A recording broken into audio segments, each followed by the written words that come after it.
Bem-vindo ao módulo 2 do curso de Avaliação e Seleção de Recursos Educacionais Digitais para Práticas Docentes.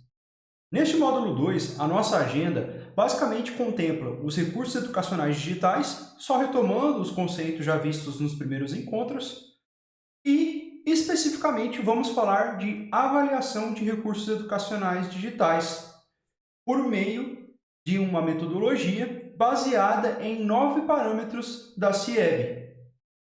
Vamos falar da avaliação e destes parâmetros e vamos dar exemplos de como eles podem ser interpretados e utilizados para que você, professor ou professora, selecione um recurso educacional digital. E nesse contexto, nós podemos fazer uma avaliação e iremos vê-la no sentido dos recursos educacionais digitais da plataforma Live Worksheets, ou seja, das folhinhas de atividades. E nessa prática, nós podemos pensar numa avaliação de uma folhinha que já esteja disponível, que nós não queremos criar do zero, ou a interpretação desses parâmetros para que a gente possa, de fato, utilizá-los na hora de criar os nossos recursos. Veja que nos módulos e nos vídeos anteriores, eu não utilizei nenhum recurso para criar, ou alguma metodologia específica que viesse de encontro com o meu objetivo educacional.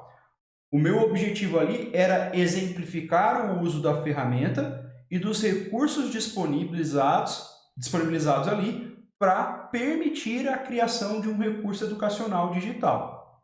Agora, nós vamos a fundo para entender parâmetros que possibilitem a construção de um recurso educacional digital melhor. É claro que é importante lembrar, no módulo 1, você pode já ter utilizado metodologias ou parâmetros específicos para a construção de um recurso educacional digital ali na plataforma Live Worksheets ou a seleção de um recurso que melhor lhe atenda na questão do seu plano de trabalho docente.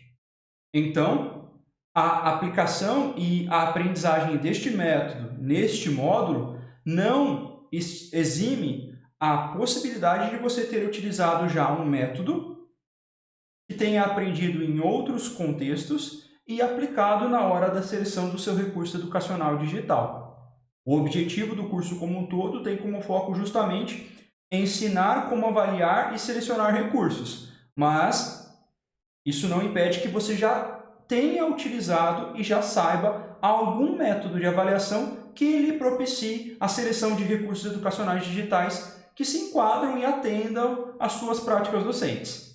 Neste caso, veremos então esta metodologia e esses parâmetros. Teremos dois momentos, um momento que expõe de uma forma geral e um outro momento mais específico que revisa novamente todos os parâmetros de uma forma que a gente possa interpretar com duas visões ali e assim aplicar depois por meio de um exemplo que será apresentado e na atividade final do módulo. É isso, um abraço e vamos lá!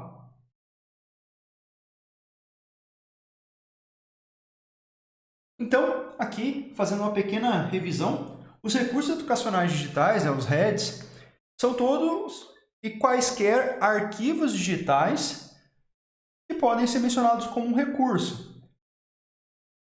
E eles são utilizados com finalidades educacionais. É importante mencionar que quando a gente fala um arquivo digital, falando em uma imagem, em um vídeo ou algo do tipo, nós temos esse único arquivo como um objeto de aprendizagem, um objeto digital de aprendizagem, o ODA. Quando nós integramos estes arquivos e criamos algo que permita a aprendizagem por meio dele, ele seja conciso, atômico e entregue essa possibilidade, ele se torna um recurso educacional digital. Ele é mais do que um simples infográfico, do que um simples áudio, do que uma simples imagem. Ele integra diferentes elementos.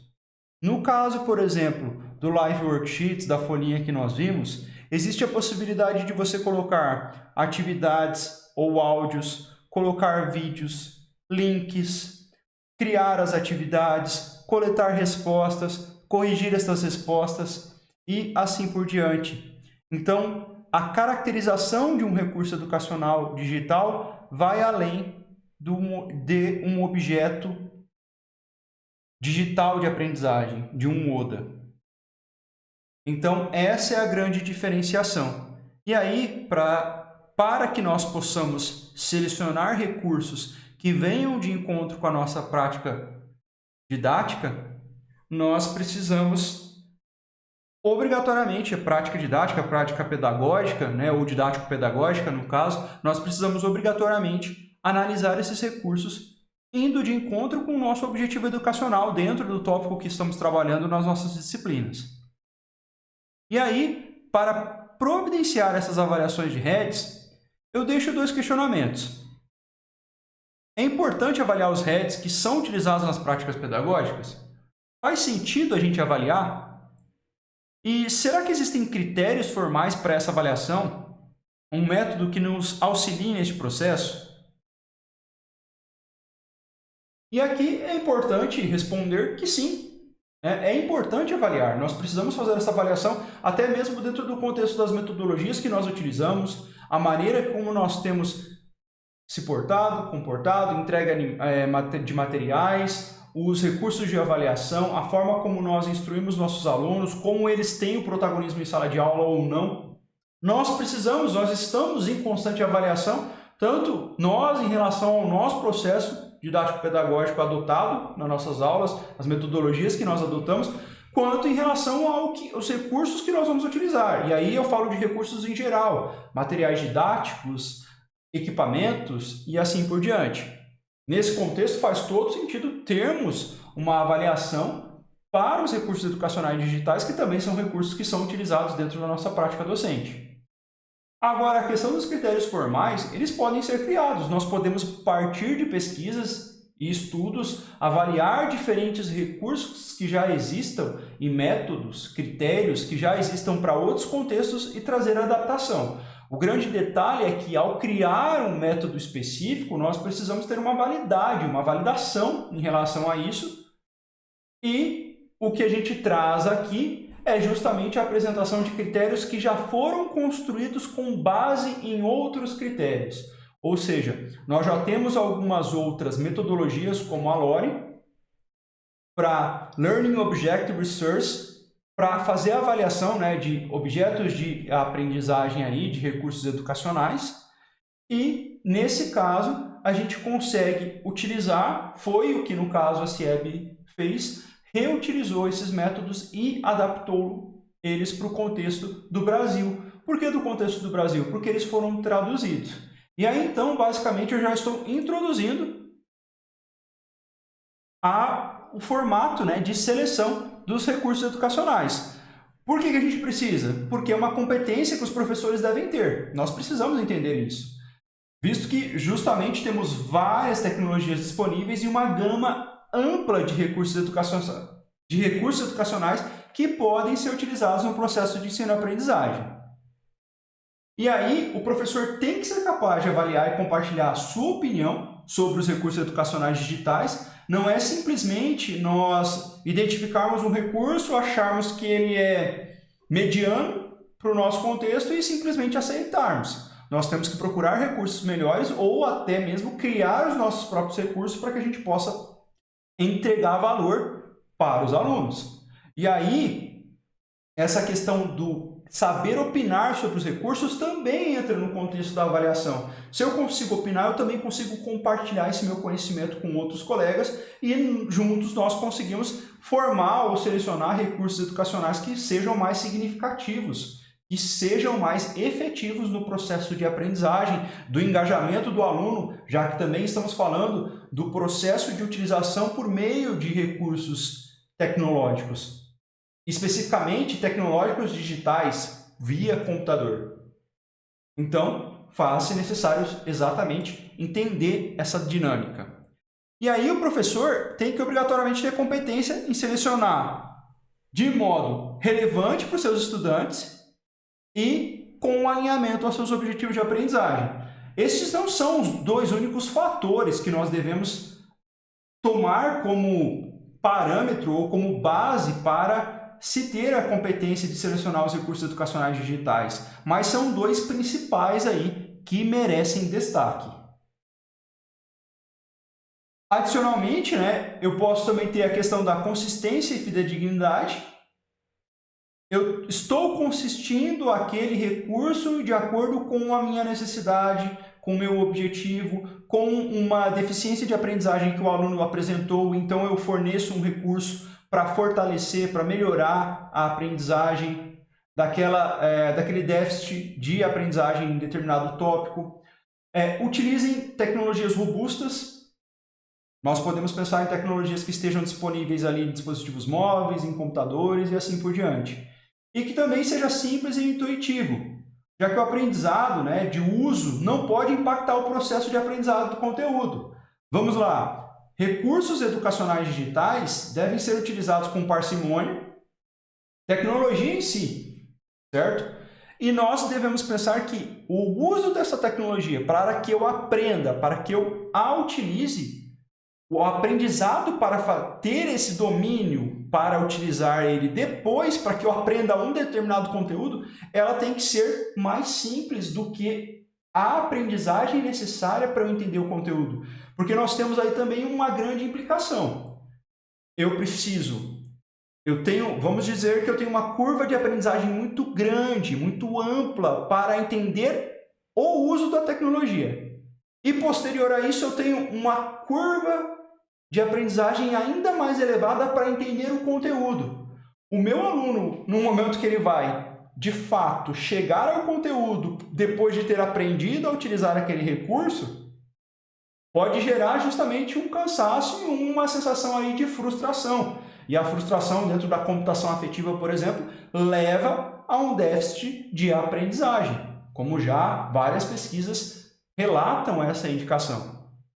Então, precisamos ter cuidado em relação a isso também. Se o meu recurso não requer vários treinamentos, muito conhecimento, muito processo de aprendizagem do uso do recurso, para depois eu de fato chegar no ensinar de um determinado conteúdo e do aprendizado em si, e o aluno também vai precisar de uma curva de aprendizagem aí um pouco mais acentuada. Então, precisamos ponderar nesse sentido, por isso que ele tem que ser simples e intuitivo para uso.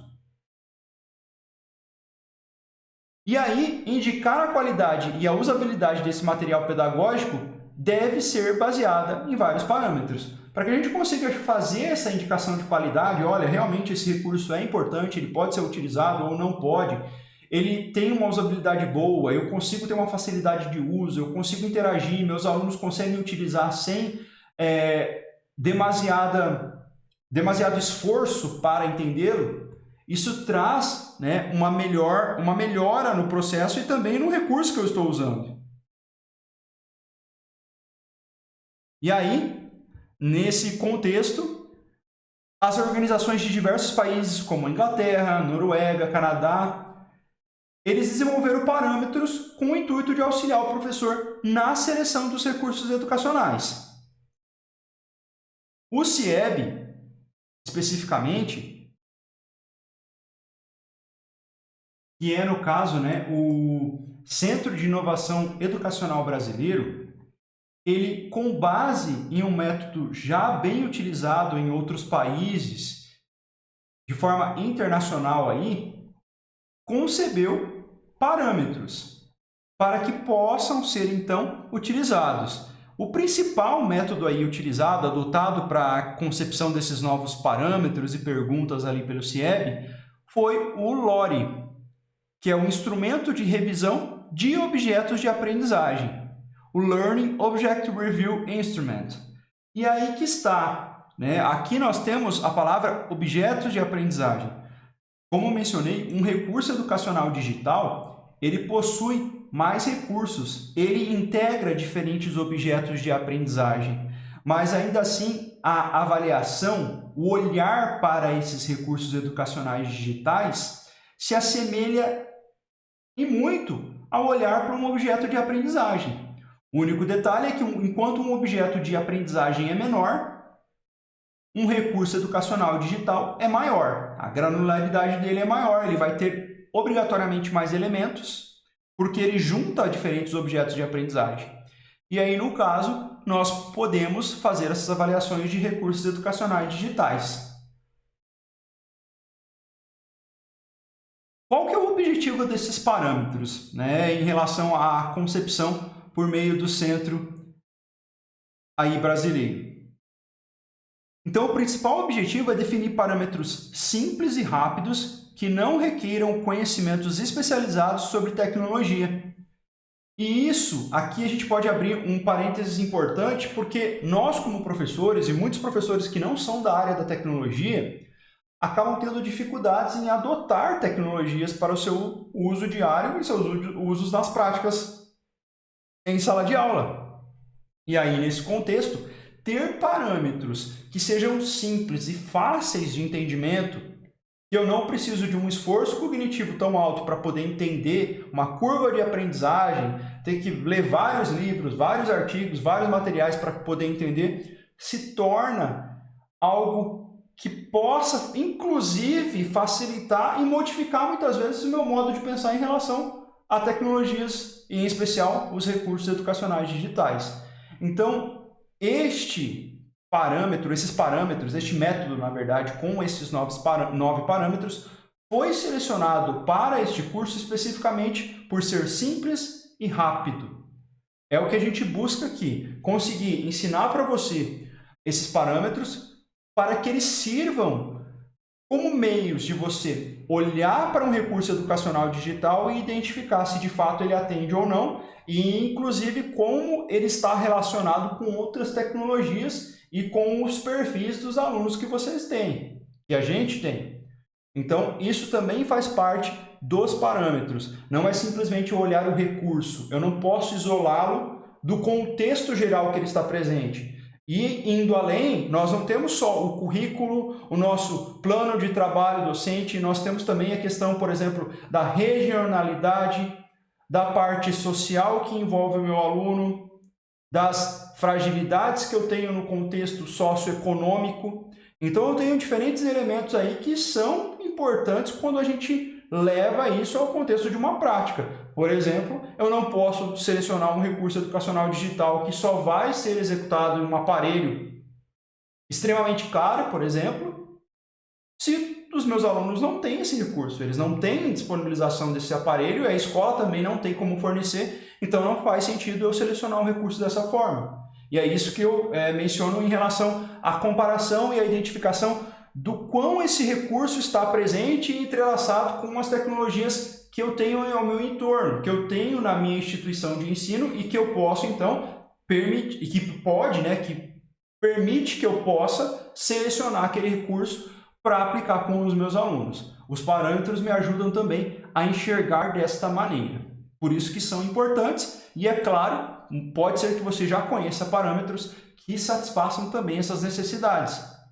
O que nós vamos apresentar agora complementa, talvez, essa indicação que você já possui, esses parâmetros, esses métodos que você já adota para fazer a seleção de recursos educacionais digitais aí nas suas práticas docentes. Então, aqui, voltando para o CIEB, a avaliação do RED deve considerar o quão alinhado ele está, o recurso, aos objetivos de aprendizagem que o professor planejou. Então, para o CIEB, o principal ponto aí de partida quando nós estamos avaliando um recurso é verificar o alinhamento dele com os objetivos de aprendizagem que estão indicados e foi planejado pelo professor. Aqui, nós vamos então começar a ver algumas questões que estão relacionadas com os meus parâmetros do CIEB. E aí, cada uma dessas perguntas está relacionada com um dos parâmetros. A primeira pergunta: o conteúdo possui alinhamento com o currículo? Ou seja, o conteúdo que está sendo tratado, que está sendo trabalhado dentro do meu recurso educacional, faz sentido? O conteúdo é de qualidade e adequado ao propósito, veja que eu tenho aqui, novamente, uma relação com o meu objetivo educacional que está entrelaçado também com o currículo.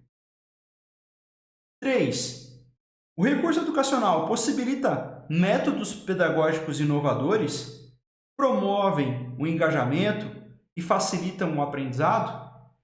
Aqui a minha preocupação é justamente por estar trabalhando com um recurso educacional digital, garantir o engajamento, facilitar o aprendizado e também trazer métodos pedagógicos inovadores que muitas vezes, por estarem integrados nesse recurso, acabam gerando o engajamento e a facilidade do aprendizado. 4. O recurso possui formas efetivas de avaliar o aprendizado? Ou seja, conseguimos avaliar o que de fato foi ensinado? Seja este recurso utilizado para rever conceitos vistos em sala de aula presencialmente, ou seja esse recurso um meio de ensinar algo e, além disso, identificar e avaliar o aprendizado daquilo que foi ensinado pelo próprio recurso. 5. O recurso é fácil de usar? Isso está justamente alinhado com aquela questão de ser simples e de não exigir do aluno um conhecimento vasto de tecnologia para que eu possa depois ter que me desdobrar para aprender o conteúdo, além do esforço que eu tive, o esforço cognitivo que pode me levar a uma frustração para entender aquele recurso em si, aquele recurso educacional que foi adotado ali. 6. O recurso funciona com sistemas disponíveis na rede e escola? Note que aqui nós temos o foco voltado para outras tecnologias que nós já possuímos. Partimos do pressuposto de uma análise, e faz todo sentido, eu não tenho como adotar um recurso se eu não tenho uma tecnologia que permita eu executar aquele recurso. Então, desta forma, eu preciso identificar se o recurso está apto a ser utilizado no ambiente com aquilo que já é pertinente e pertencente à minha rede ou escola. 7. A infraestrutura disponível em sua rede escola é suficiente para o uso do recurso? Veja que na 6 ele pergunta se funciona com sistemas disponíveis. O 7 questiona se a infraestrutura disponível é suficiente. Considerando, por exemplo, o recurso educacional digital que vimos na Live Worksheets, que é um recurso que é online, ele exige obrigatoriamente que eu tenha conexão com a internet, com a rede mundial de computadores. Se essa conexão não for suficiente para manter o laboratório ou os meus alunos ali que podem estar, às vezes, utilizando dispositivos móveis para acessar o recurso, eu não vou conseguir ter uma efetivação do aprendizado por meio daquele recurso educacional digital que eu adotei. 8. O recurso possui funcionalidades para a inclusão e acessibilidade? Neste caso aqui, se nós tivermos, por exemplo, alunos com dificuldades ou deficiências visuais, auditivas, de fala, esse recurso permite que esses alunos o execute ou utilize, usufrua e depois atinja o mesmo nível de aprendizado de um aluno que é típico, no caso, e o atípico? Ambos os conjuntos de alunos ali conseguem utilizar esse recurso? Essa é uma fragilidade muito existente em diversos recursos, até porque a própria tecnologia disponível nos ambientes escolares não nos permite trazer essa acessibilidade. Então, precisamos ter cuidado em relação a esses recursos ou garantir que haja recursos disponíveis para complementar ou para serem entregues no lugar daqueles recursos que eu entrego para um aluno que não possui deficiências. Um aluno típico. Então, eu preciso ter cuidado e esse olhar também em relação à acessibilidade e inclusão dos meus recursos. E o 9. Esse meu recurso, ele permite ser buscado, eu tenho referências relacionadas a ele, eu tenho estudos, eu tenho indicações, eu tenho uma quantidade de usuários que já usaram ele, eu tenho algum retorno, algum feedback relacionado a ele. Ele está compartilhado, ele foi compartilhado por ter sido utilizado ou ter gerado uma experiência satisfatória para outros professores ou um outro grupo, uma instituição de ensino. Então, esse 9º item busca justamente ver isso, referências para que seja compartilhado ou da onde esses recursos foram compartilhados em si. Agora que nós visualizamos esses 9 elementos que estão entrelaçados com os parâmetros do CIEB, do Centro de Inovação para a Educação Brasileira, vamos agora então analisar cada um deles e entender como eles podem ser aplicados no contexto da avaliação dos recursos educacionais que nós podemos adotar em nossas práticas. Então, aqui o primeiro parâmetro ele está voltado à questão do alinhamento com o currículo. Então, o primeiro parâmetro, o primeiro processo que o professor deve realizar é selecionar o conteúdo dentro do seu plano de trabalho docente, dentro do seu plano individual, seja chamado como for aí dentro das instituições, verificar se o recurso educacional digital está alinhado com o currículo e se esse conteúdo também está alinhado, certo? Subentende-se que sim. Delimitar o objetivo de aprendizagem e, a partir daí, analisar se o recurso atende ao objetivo determinado, ao seu público-alvo, então aos estudantes ali que vão usufruir desse recurso, se é relevante, preciso e confiável. As informações que estão sendo contidas, sendo apresentadas naquele recurso, são precisas, são verdadeiras, são confiáveis, e as atividades que são propostas, que estão ali, se estiverem presentes no caso, elas são adequadas também ao objetivo traçado? Então, este é o primeiro parâmetro. Identificar se está alinhado com o currículo, o objetivo de aprendizagem e assim fazer essa análise desse recurso quanto a isso, levando em consideração também os alunos, o perfil destes e se as informações que estão no recurso estão de acordo, são verificáveis em relação às suas fontes, às suas referências bibliográficas, textuais e são precisos ali. E, adicionalmente, essas atividades estão adequadas ao objetivo. O segundo parâmetro está relacionado a uma verificação. A verificação do conteúdo, se ele é relevante para a aprendizagem.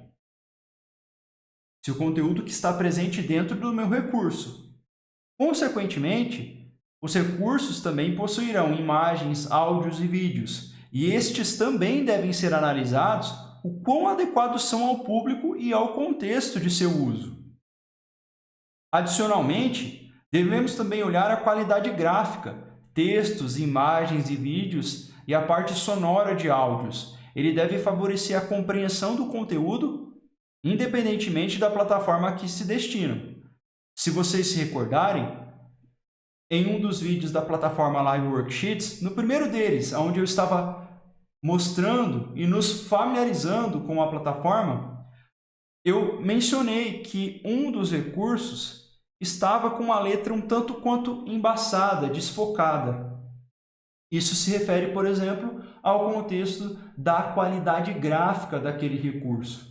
Eu preciso fornecer recursos que sejam bons, que sejam agradáveis. Quantas vezes nós não vamos, por exemplo, assistir um filme, ou vamos, às vezes, em algumas salas de cinema, e elas não são boas, e a gente sai de lá com uma experiência não agradável, né? Nós não estamos satisfeitos com o que a gente viu de qualidade.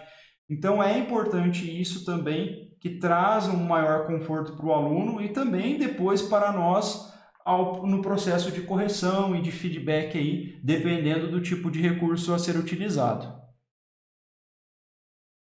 Como terceiro parâmetro, nós temos em relação aos conteúdos.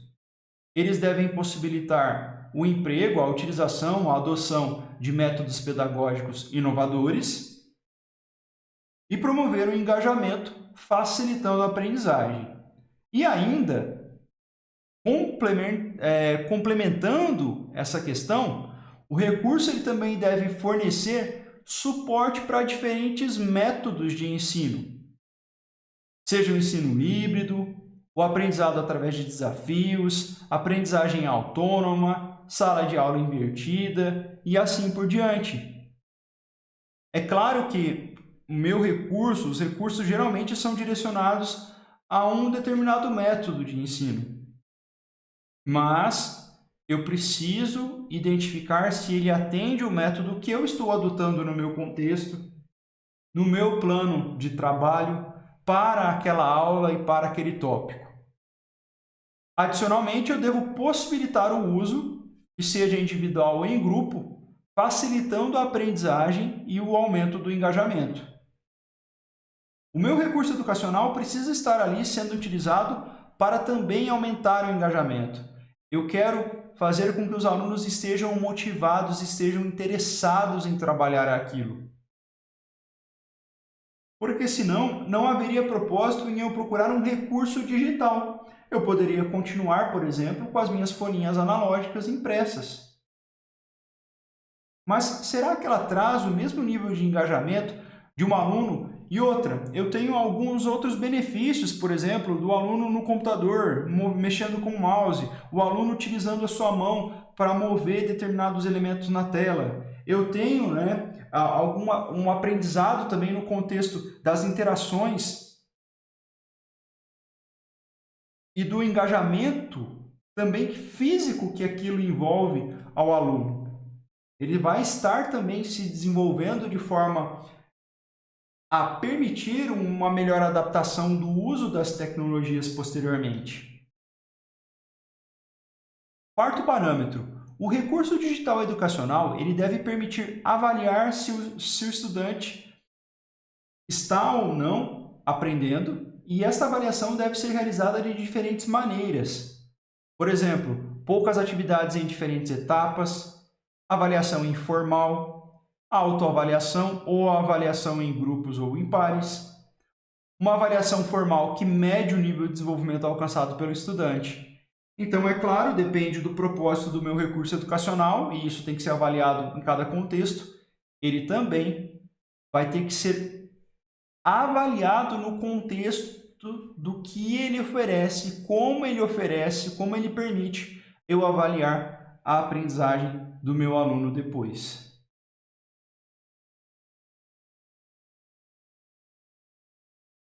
O parâmetro 5. Um bom recurso ele deve ser fácil de usar, a navegação em si, ou seja, a interação com a interface que ele tem, a interface gráfica de usuário, deve ser fácil e intuitiva. As versões devem ser adequadas para diferentes plataformas. Se eu estou usando no celular um recurso e eu quero passar a utilizar aquele mesmo recurso no computador, o meu recurso educacional ele tem que ser responsivo, que é o que a gente chama. ele deve se adaptar para cada tipo de plataforma a ser utilizada. Ou, se ele não pode ser utilizado em mais de uma plataforma, que nós possamos fornecer a plataforma necessária para que o aluno possa utilizar e usufruir daquele recurso educacional digital com um bom aproveito. O recurso deve ter design convidativo e agradável, ou seja, ele deve ser interessante também para fornecer e para motivar o aluno a utilizar, a engajar o aluno ali no contexto do uso em si do recurso.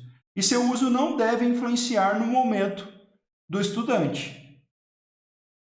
Ou seja, ele deve garantir que seja convidativo, seja agradável, e ele não deve, por exemplo, trazer distorções do processo de ensino ou daquilo que deve ser aprendido ali pelo usuário por meio de alguma coisa que não condiz com o que é esperado ou que seja fora do escopo educacional. Então, é preciso ter essa análise, essa visão em relação aos recursos que serão adotados.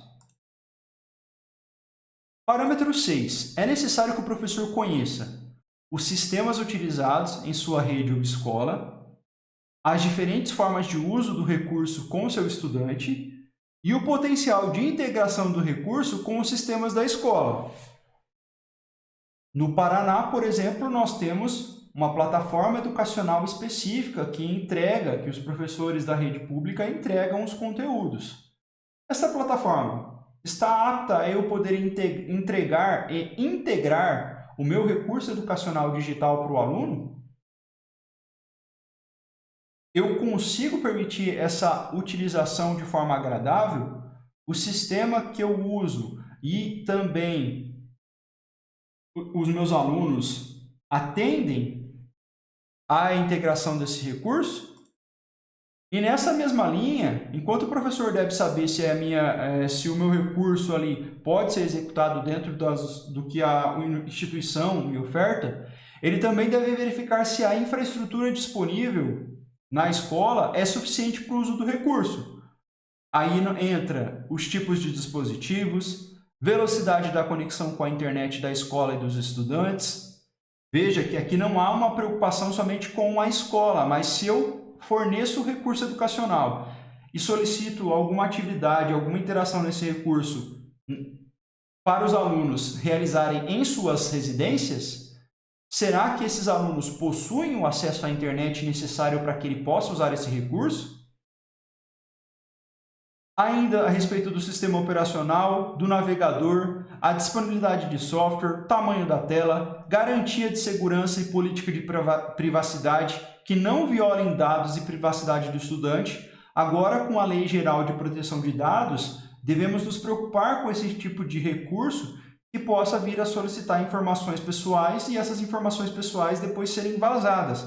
Nós podemos também nos preocupar e devemos nos preocupar como os recursos são obtidos. Por isso que até lá a nona questão que foi apresentada anteriormente é a busca, por compartilhamento e por referências. Porque se o meu recurso, por acaso, foi criado única e exclusivamente para obter informações pessoais das pessoas, dos alunos ali, ou até mesmo dos professores, isso pode ser prejudicial para a instituição em si e para o professor.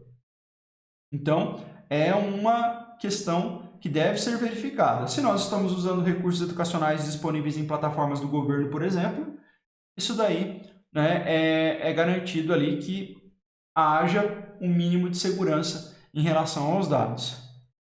8. O professor deve estar atento à funcionalidade para a inclusão e acessibilidade. Aqui nós já falamos, que é a respeito de atendimento aos meus alunos típicos e atípicos. Eu não tenho uma diferenciação, o meu recurso consegue atender a ambos. O meu recurso, o meu elemento que eu coloco ali, que está disponível, ele acaba atendendo aos dois tipos de alunos, aos dois perfis, ou a vários tipos de deficiências que eu venha a ter para os alunos ali dentro da sala de aula, certo? A grande questão é que os recursos não são tão flexíveis a ponto de atender essa diversidade.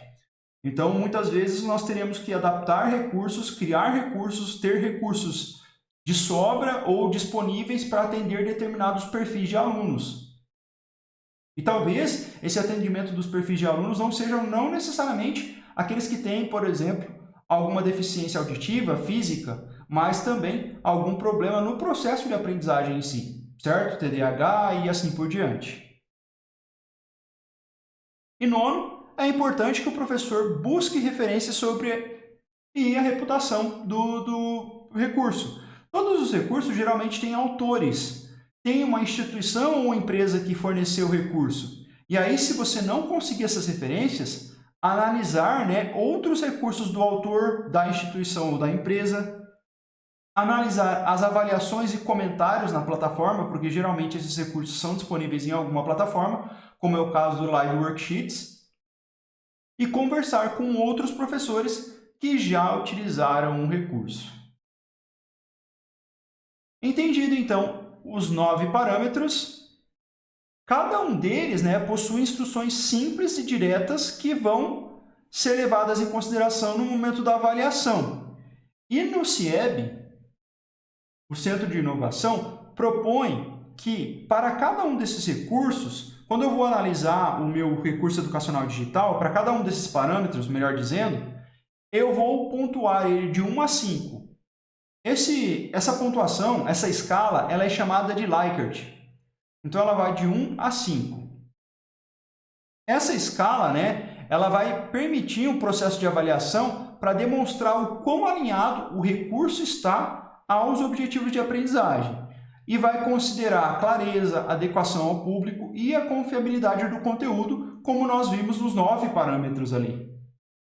Aqui nós temos a apresentação da proposta conforme o próprio documento do CIEB, do Centro de Inovação e Educação Brasileira ali. Se formos observar, os 5 itens, a escala de 5 itens, está representada por meio desses ícones de estrelas. Então, eu tenho o 1, alinhamento com o currículo, 2, qualidade do conteúdo, 3, metodologia pedagógica, 4, avaliação do aprendizado, 5, facilidade de uso, 6, os padrões de integração, 7, a compatibilidade técnica, 8, a acessibilidade e 9, a recomendação. Estes são os parâmetros de fato demonstrados de forma mais resumida, que devem ser considerados e são preconizados pelo CIEB para que nós possamos fazer a avaliação de um recurso educacional digital. A partir daqui, nós vamos revisar cada um deles, considerando esta nomenclatura, pensando que vamos pegá-los e adotá-los para então eu poder avaliar o meu recurso educacional digital. Esta análise de cada um desses parâmetros será realizada em um próximo vídeo.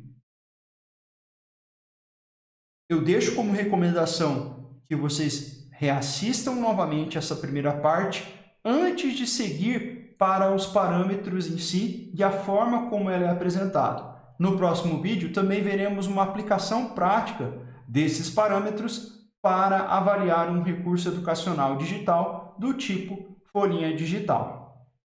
Um abraço e bons estudos!